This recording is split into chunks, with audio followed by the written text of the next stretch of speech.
Hey, Charlie Wallace here. Thanks for signing up for this free video guitar lesson series. You're going to learn some really cool stuff over the next few days. And simply by sitting in the seat you're currently sitting in and watching through these videos, you're going to become a much better guitarist. You're going to see how powerful applying the right information to the guitar fretboard is, and finally see why legends such as Slash, Hendrix, Van Halen and Jimmy Page do what they do when it comes time to solo, and how you can do the same.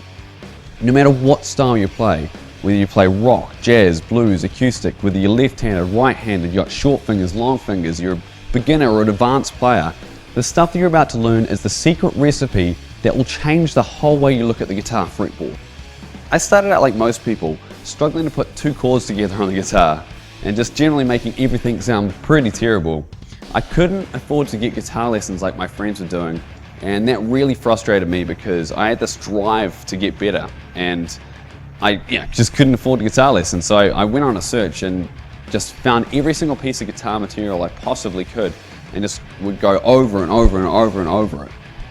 Now since then I've had some pretty amazing things happen to me from playing guitar.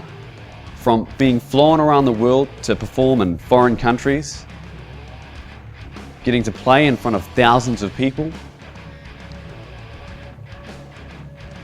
to recording CDs in awesome studios, and filming music videos.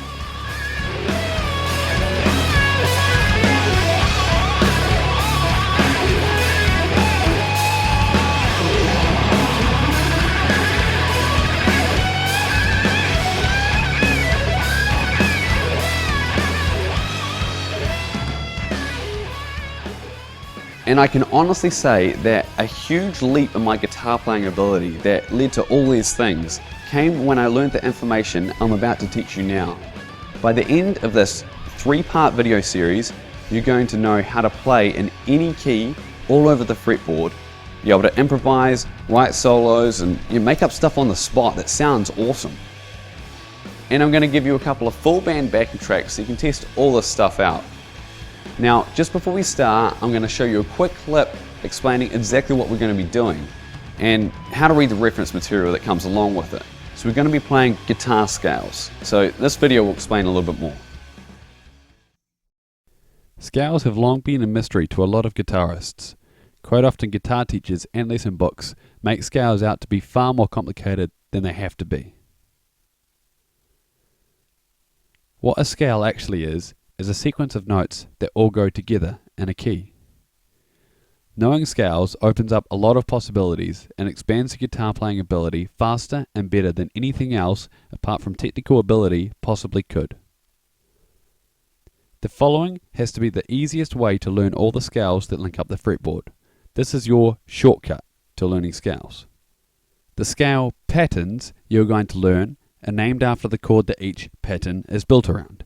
You are not going to learn each scale for each key separately. There is a much faster way to figure this out once you know the scale patterns. Don't worry if this all sounds crazy right now. It will all make sense soon.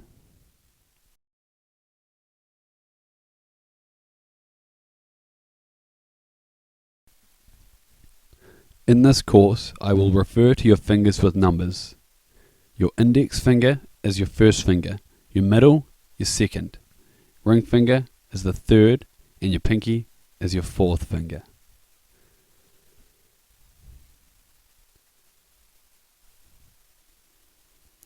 You need to memorize the note names of the strings. From the thickest string, the notes are E, A, D, G, B, E. And the thickest string is called the low E string because it's the lowest frequency sound, and the high E string is the thinnest string on the guitar. Go through this and make sure you drill it into your head. If you need to, you can use an acronym to remember the string names and notes easier. A popular one, starting from the high E string, is Easter Bunny Gets Drunk at Easter.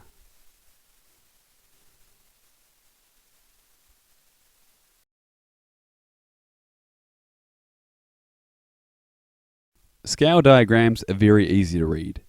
It starts out just like a chord diagram, and then we just tip it on its side.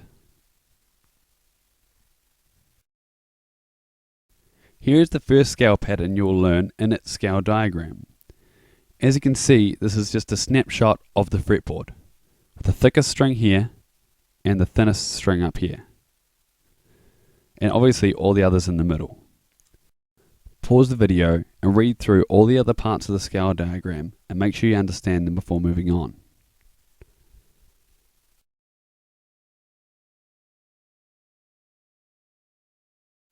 This is the second pattern you will learn. You'll notice that there are no open notes here, so it tells you exactly what fret to start on here. So to play this scale, you start from the lowest note and go through to the highest.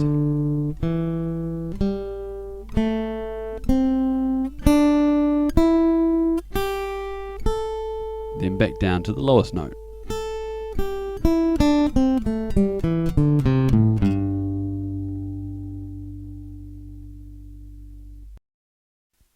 So to recap, this is a scale diagram, a snapshot of the fretboard. You start from the lowest note, play through to the highest note, and back down to the lowest note again.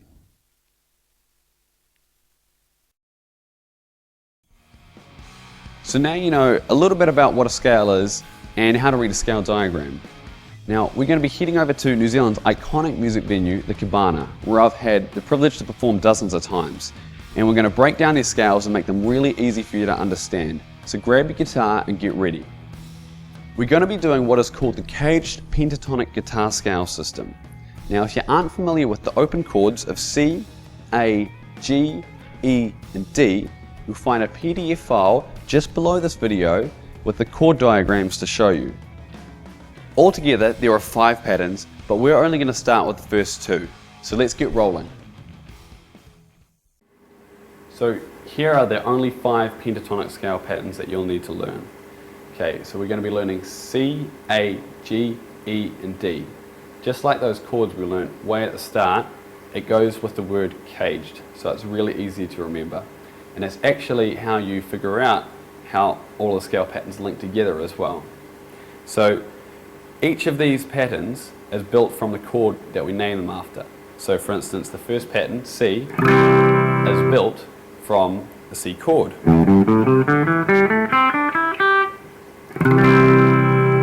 Okay, so if we walk through that nice and slowly, you want to do alternate picking for this as well. You're going to play open with the 1 finger per fret rule, so you're using your 3rd finger here, playing the 3rd fret, and open and 3rd again on the A string. For the next D and the G, you're going to be going open, 2nd, using your middle finger. So far we've got, okay, and now we're going to have 1st finger on the 1st fret of the B, and then third finger on the 3rd fret.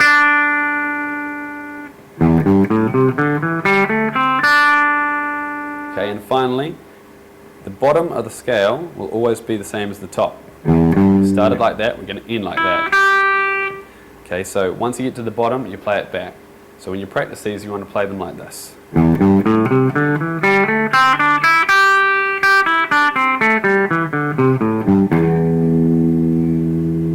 Okay, so the next pattern is built from an A shape. Okay, so this might not look like an A shape to you right now. Okay, but if we move that back down to here, that is the open A chord. So all we're doing is moving it up to here. So you should know that this note here is C after the last video on memorizing notes. So when A is here and the root note is here, basically there's an A chord. We move it up, A sharp, move it there to B, move it there to C, because all of these patterns that we're learning all link up together in the key of C major. Okay, so the A pattern, you start with your fingers locked in here. So your 1st finger on the 2nd fret, middle on the 3rd, 3rd finger on the 4th fret, and pinky on the 5th. So the first 2 strings we're going to play starting with your middle finger and then going to your pinky. And the next 2, you go your 1st finger on the 2nd fret and your pinky again. Okay, and then the last two are exactly the same as the start. So from the start again.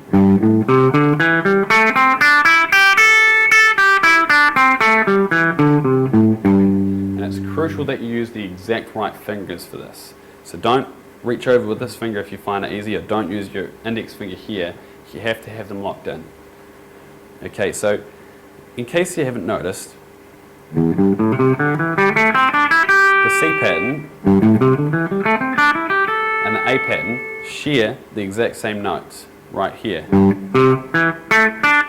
So this side of the C pattern is actually that side of the A pattern, and that just links together like a jigsaw puzzle, and that's going to continue on for the word cage. So we've got the C pattern here, the A pattern here, the G pattern is going to be here, the E pattern here, and the D pattern here, until we start the word caged again, obviously at the octave of the 12th fret, C, A, G, E, and D. So how was that? If you have any questions, you can post them in the comment section just below this video. I really want to make sure that you understand this stuff. Now you just heard me say you should know this note here is C. Now don't worry about that, we're going to cover that a little bit later on. I'm going to make it really easy for you to understand. But there is one thing I want you to pay extra special attention to, and that's the root note. The root notes were the notes that were circled in red before in the scale diagrams, and they're circled in red exactly the same in a PDF file you can download just under this video. Now without getting too much into it, basically whatever note that the root note of the pattern lands on is what key you're playing the scale pattern in. So it is really important that you can remember where each root note is for each pattern. Now it's really easy to remember for the first two, the C and the A patterns, because they both share the exact same root note, that being the 3rd fret on the A string. If you're still watching this video, you're obviously serious about learning this stuff. So I'm going to give you the next piece of the puzzle, which is the G pentatonic scale pattern.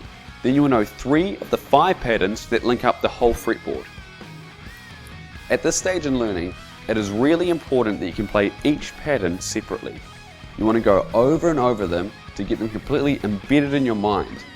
The better you can memorize these, the more you're going to enjoy the next video, where I give you the last 2 patterns, link up everything, put it together. It's going to be like flicking a light switch off in your head, and you're going to finally see these roadmaps that the guitar legends have been going down right in front of your eyes all these years.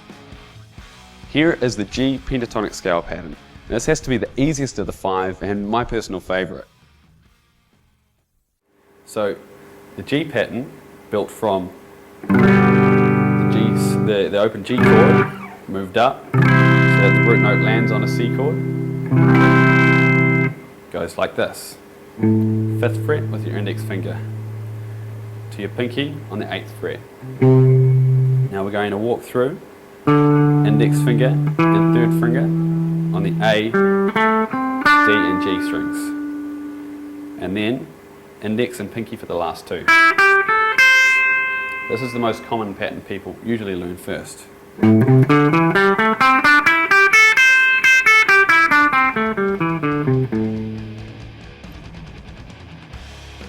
Back in 2006, I created a guitar exercise system called Guitar Burning Speed. It was designed to increase the guitar player's speed very fast, and I got some pretty amazing feedback from those who went through the course. It sold thousands of copies to well over 50 countries, some I hadn't even heard of. So I can definitely say I've seen the results of doing exercises on the guitar. One exercise I want to give you now is called the broken chromatic scale. When you first try it, it may seem like a little bit of a tongue twister or just plain out hard. These are good things because this means you have lots of room to improve. Now in this clip I'm about to show you, I'm also going to give a demonstration to a metronome. Don't worry about it if you don't have one, but if you do happen to have a metronome lying around, grab it and give it a go to the exercise. Exercise 3 is broken chromatic scale. So it's just like the first exercise where each note is picked, but instead of going 1, 2, 3, 4, we're going 1, 3, 2, 4 on the way up, and then reverse that on the way back down. Okay, so we go like this. Okay, so that's first finger on the 1st fret, 3rd finger on the 3rd fret, middle finger on the 2nd fret to your pinky on the 4th fret. Then down to the next string.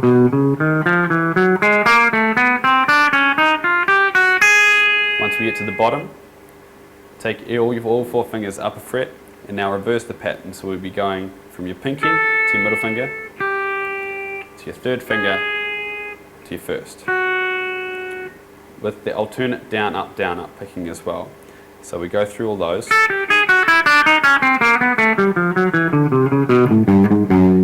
And then just like the other exercises, we lift up another fret and continue on. Okay, so here's an example to a metronome.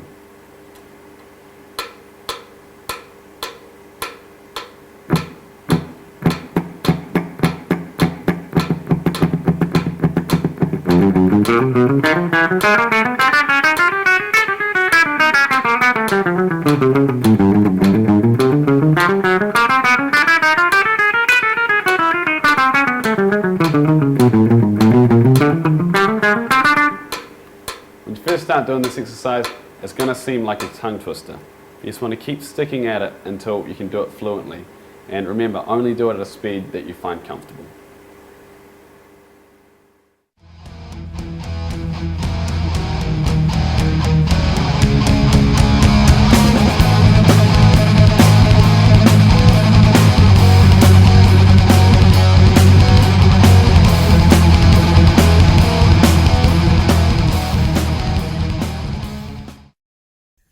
I've been teaching guitar now for over 7 years, and the transformation I see in my students from learning the first 3 patterns, then adding the next 2, is huge.